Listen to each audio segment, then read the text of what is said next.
சென்னை வானகரத்தில் அதிமுக பொதுக்குழு செயற்குழு கூட்டம் இன்று நடைபெறவுள்ளதை ஒட்டி ஸ்ரீவாரு மண்டபத்திற்கு முன்னாள் அமைச்சர்கள், மூத்த நிர்வாகிகள் வர தொடங்கியுள்ளனர்.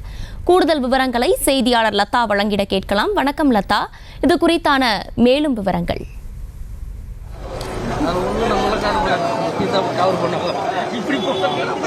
வணக்கம். அதிமுக அவைத்தலைவர் தமிழ்மகன் உசேன் தலைமையில் அதிமுக செயற்குழு பொதுக்குழு கூட்டமானது வானகரத்தில் இருக்கக்கூடிய ஸ்ரீவாரு திருமண மண்டபத்தில் நடைபெற இருக்கக்கூடிய ஒரு நிலையில் தொடர்ந்து செயற்குழு பொதுக்குழு உறுப்பினர்கள் இந்த மண்டபத்திற்கு வருகை தந்த வண்ணம் இருக்கிறார்கள். வரக்கூடிய செயற்குழு பொதுக்குழு உறுப்பினர்கள் அந்த கையில் இருக்கக்கூடிய அடையாள அட்டை காண்பித்த பின்னரே உள்ளே அனுமதிக்கப்பட்டு வருகிறார்கள். மேலும் இந்த பகுதியில் ஏராளமான அதிமுக தொண்டர்களும் இந்த பகுதிக்கு வருகை தந்த வண்ணம் இருக்கிறார்கள். அதற்கேற்ற வகையில் காவல்துறையினரும் ஏராளமானோர் பாதுகாப்பு பணியில் ஈடுபட்டுக் கொண்டிருக்கிறார்கள். அதிமுக பொதுச் செயலாளராக எடப்பாடி பழனிசாமி தேர்வு செய்யப்பட்டதற்கு பிறகு நடைபெறக்கூடிய செயற்குழு பொதுக்குழு கூட்டம் என்ற வகையில் இது முக்கியத்துவமான ஒன்றாக பார்க்கப்படுகிறது. மேலும் பார்த்தோம் என்றால் இன்று நடைபெறக்கூடிய இந்த பொதுக்குழு கூட்டத்தில் 18 தீர்மானங்களானது நிறைவேற்றப்படுவதற்கான வாய்ப்புகள் இருப்பதாக தெரிவிக்கப்பட்டு இருக்கிறது. அதற்கான இந்த பொதுக்குழு கூட்டம் நடைபெறுவதற்கான அனைத்து ஏற்பாடுகளும் தற்பொழுது தயார் நிலையில் இருக்கக்கூடிய ஒரு நிலையில் மூத்த நிர்வாகிகள், முன்னாள் அமைச்சர்கள், அதிமுக செயற்குழு பொதுக்குழு உறுப்பினர்கள் என அனைவரும் தொடர்ந்து வருகை தந்த வண்ணம் இருக்கிறார்கள். அவர்களுக்கு ஏற்கனவே அழைப்பிதழானது அனுப்பப்பட்டு இருக்கக்கூடிய ஒரு நிலையில் அந்த அழைப்பிதழோடு வரக்கூடியவர்கள் முறையாக அந்த அழைப்பிதழை காண்பித்து, அந்த அடையாள அட்டையை காண்பித்து, கையில் இருக்கக்கூடிய அந்த QR கோடு ஸ்வைப் செய்து அதன் பிறகே உள்ளே அனுமதிக்கப்பட்டு வருகிறார்கள்.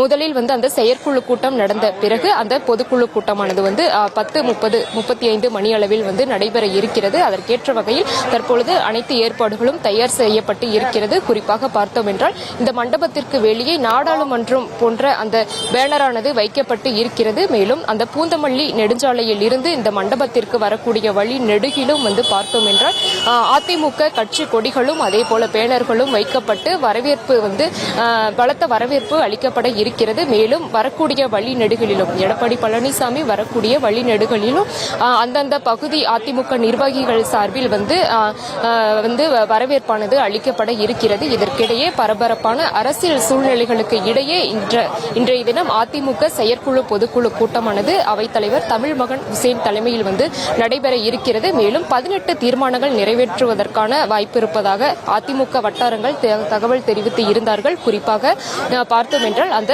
நாடாளுமன்ற தேர்தல் வர இருக்கக்கூடிய ஒரு நிலையில் அதிமுக தரப்பில் அந்த நாடாளுமன்ற வேட்பாளர்களை தேர்வு செய்வதற்கான அந்த அதிகாரம், குறிப்பாக அந்த இந்திய தேர்தல் ஆணையத்தினுடைய P படிவத்தில் கையெழுத்து இடுவதற்கான அந்த முழு அதிகாரம் எடப்பாடி பழனிசாமிக்கு வழங்கப்படுவதற்கான உள்ளிட்ட பல்வேறு தீர்மானங்கள் இன்று நிறைவேற்றப்படுவதற்கான வாய்ப்பு இருப்பதாக தெரிவிக்கப்பட்டிருக்கிறது.